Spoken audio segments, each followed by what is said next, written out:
माता भारत माता की वंदे।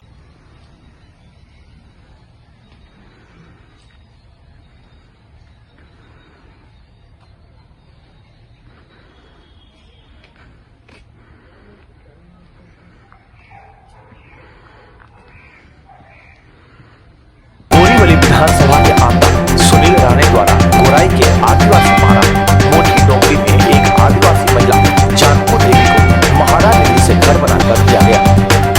आमदार सुनील राणे ने आदिवासी दिवस के दिन महिला से वादा किया था कि आपको घर बनाकर दिया जाएगा। इस वादे की पूर्ति करते हुए आज आमदार सुनील राणे आदिवासी महिला जानकी देवी को घर बनाकर सुपुर्द कर दिया है। घर मिलने के बाद आदिवासी महिला की खुशी का ठिकाना नहीं रहा। आदिवासी महिला की आंखों से आंसू छलक आए। प्रधानमंत्री नरेंद्र मोदी जी की परिकल्पना अंत्योदय तक यानी आखिरी व्यक्ति तक पहुंचने की परिकल्पना को पूरा करते हुए इस कार्य को पूरा किया गया।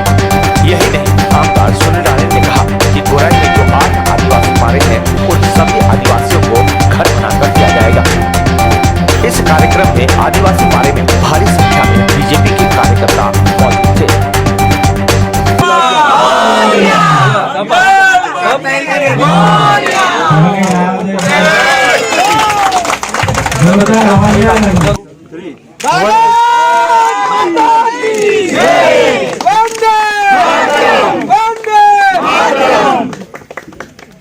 आमदार सुनील राणे के आगे बढ़ो, हम तुम्हारे साथ हैं। हमारा नेता कैसा हो? सुनील राणे।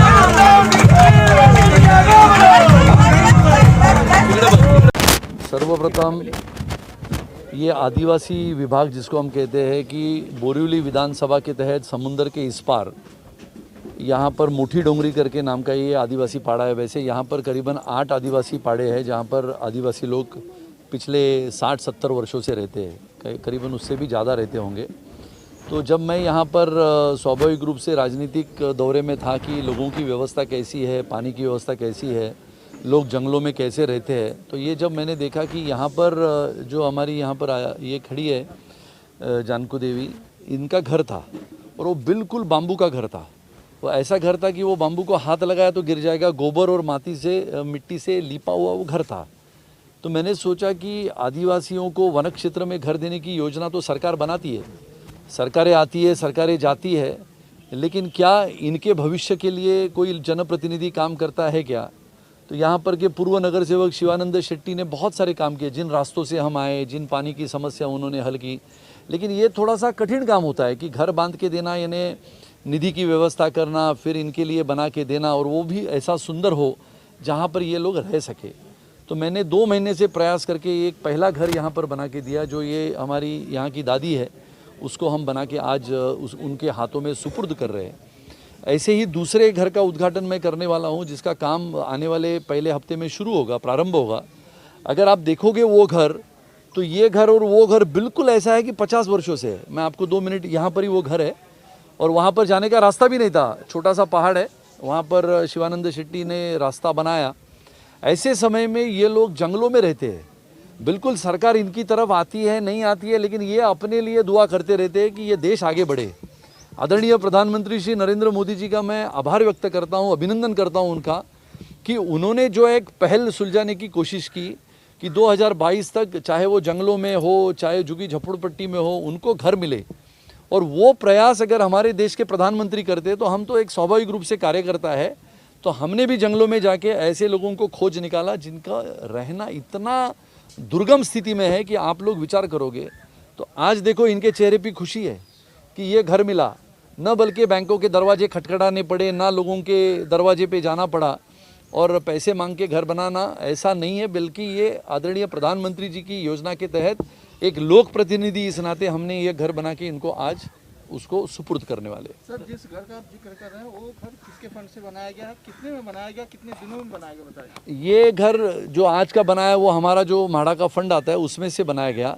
उसके लागत की निधि कितनी हुई, कैसे हुई, वो अभी उसका हिसाब करेंगे, क्योंकि ये योजना है, ये एक घर की योजना नहीं है। बिल्कुल यहाँ पर एक जामदार पाड़ा करके इलाका है, बिल्कुल पहाड़ पे इलाका है, करीबन 70-72 आदिवासी वहाँ पर रहते हैं। ऐसे बहुत सारे आदिवासी जो बाम्बू के घर में पिछले 60-70 वर्षों से रहते, उनके लिए ये योजना हम बना रहे हैं। इसके लिए कितना निधि, जितना निधि हमें उपलब्ध होगा उतना निधि हम इनके घरों के लिए वापरेंगे, इनको अच्छा घर रहने के लिए मिले, इनके जीवन का सपना पूरा हो। अब इनकी उम्र 88 साल की है। आप विचार करो, इनको आप पूछोगे तो करीबन 60-70 सालों से यहाँ पर रह रहे हैं। इनके जीवन में बदलाव आएगा क्या? तो निश्चित रूप से आएगा। उम्र की 90 साल जब इनके पूरे हो जाएंगे तो उनको लगेगा कम से कम मेरा घर तो है। और ये मुझे लगता है हम सब कार्यकर्ताओं ने मिलके एक सीख हासिल की है आदरणीय प्रधानमंत्री जी के माध्यम से, और ये घर हम इनको देने वाले हैं। आगे और सारे घर हम बनाएंगे और आदिवासियों को वन क्षेत्र में, जंगल में रहते हुए भी ये एहसास होगा कि देश का नेता ऐसा है जो प्रधानमंत्री के रूप में अपने कार्यकर्ताओं को कहता है कि जिसकी बात हम करते हैं अंत्योदय, यानी गरीबों को आखिरी स्तर तक मदद करना, और मुझे लगता है ये लक्ष्य हम पूरा करेंगे। जुन्यापर्यंत इडीच्या पिढी गेली त्यातपर्यंत मी हे घर एक एक जाग्यामध्ये, इकडे पक्क जंगल होते, इकडे कोला आडत काय करत, तर मी 2 मुलांना टाकूनशी नाही गेलो. कुठे नाही एक टायमाला खाया भेटला तर मग कडू कांदाच्या बोली करायच्या ना मुलांना खाया घालायचं. आता काय करू, मुला लढते नाही खायला दे, मग कडू कांदाच्या बोली करायच्या, लखाडीमध्ये त्यावर काढून ना करायच्या ना, थोडा वेळ भिजत करायच्या ना, मग थोडे टायमान मग हे करायचे ना, पोरांना शिजवून द्यायचे. इकडे आपल्या शेतामध्ये कौला होते ना लोकांचे, तर मग कौला आणायचं ना, मग ते कौल्याची जो हळदीची भुकी टाकायची ना, त्याचं आंबट बनवायचं ना, मग ते ओलीमध्ये काढून ना माझी मुलं खाय. आता घर भेटले नवीन, कसं वाटत? आता माना दिला साहेबांकडून धन्यवाद. कोण दिलं तुम्हाला आता? माना ये साहेब रेला उभा परमेश्वरा देवा माझे माना नाव नाही. ठीक है. आपको आप जानते हो कि नहीं जानते, पहले बताओ. हो जानते हो ना. बोला काय सांगणार? राणे साहेबांनी आम्हाला घर दिलं, त्याचे आभार मानतो आम्ही. आम्हाला फार चांगलं घर दिलं. नाव काय साहेबांचं? सुनील राणा साहेब. क्या आपने कभी कल्पना की थी कि इस तरह से कोई घर आपको इतनी दूर से आके देगा? नहीं देगा. कोण नाही देत.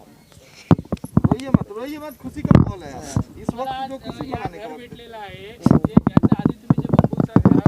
अरे तो पक्का बांधकाम करून भेटले, त्याच्यावर तुमचं काय म्हणणं आहे? चांगला जाम चांगलं खुश म्हणत आहेत आम्ही. केलं. ठीक है.